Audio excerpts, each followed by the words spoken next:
Okay, so what's next? It says here, after you remove the kidney, smash like and subscribe.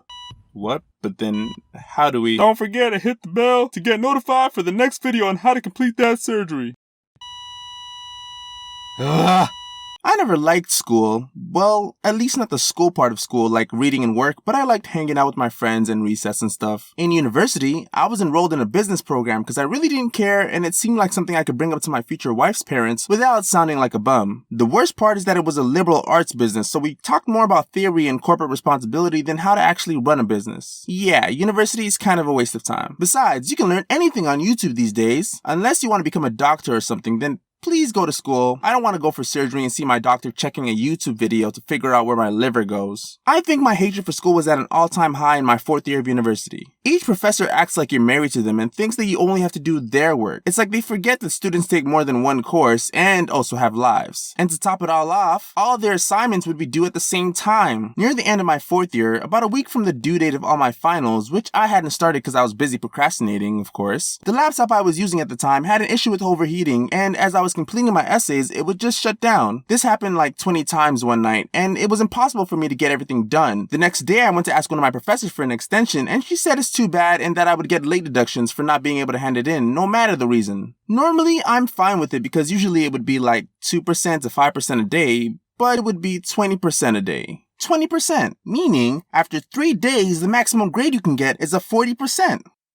If I did work that was worthy of 100%, I would get a 40% for being 3 days late! That's when I lost it. I had lost any remaining amount of faith and respect I had for the institution. I used to think the idea of school was to help you succeed, but a 20% daily deduction was not that. I ran to the school's library computer and was able to hand in my assignment a day late. At that point, I didn't care about quality. It made more sense to give garbage with a minor deduction. I still had one more essay for a different class due, and I was over everything. I honestly just felt like dropping out one essay before I graduate. A friend told me that they've paid people to do their essays before, so I said screw it. I found an online website that charged about $100 to $150 for essays, and I bought myself an essay. My school used a website called Turnitin to check for plagiarism, but since I'm paying someone to write it and not just copying and pasting from the internet, it would be fine. How would they know? In the last lecture, the prof was handing back everyone's essays with their marks, and as I went to get mine, she said, "Oh, I just have to double check something first, but I'll get it to you soon."